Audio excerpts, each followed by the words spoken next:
లాంటి అందరికి ఇష్టమైన బొప్పాయి దాంట్లో ఉండే లాభాలు ఏమిటి, ఎవరు తినాలి ఎవరు తినకూడదు, ఎంత శక్తి వస్తుంది, దానివల్ల మన శరీర ఆరోగ్యానికి లభించే మేలేమిటి, ఇవన్నీ విషయాలు ఈరోజు ప్రకృతి విజ్ఞానం ద్వారా మీకు అందులో పెపైన్ అనే ఎంజైమ్ ఉంటుంది.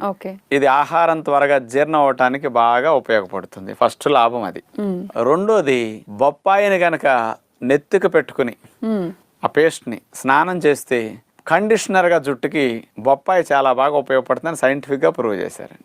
మూడవది తీసుకుంటే ప్రొద్దునే 2 చీలికలు, సాయంకాలం 2 చీలికలు 4 వారాల పాటు తింటే ఆటో ఇమ్యూన్ డిజార్డర్స్ కానీ, కొంతమందికి కీళ్ల నొప్పులు, కొన్ని మొండి నొప్పులు ఉన్న వాళ్ళకి ఇన్ఫ్లమేషన్స్ కీళ్లల్లో చర్మాల్లో ఎక్కువ ఉండి, కొన్ని రకాల ఆటోఇమ్యూన్ డిజార్డర్స్లో బాడీలు ఇతర అవయవాల్లో ఉండి ఇన్ఫెక్షన్ ఎక్కువగా ఉండి వాళ్ళల్లో బ్లడ్లో సిఆర్పి అని ఒక కెమికల్ పదార్థాలు కనపడతాయి అన్నమాట.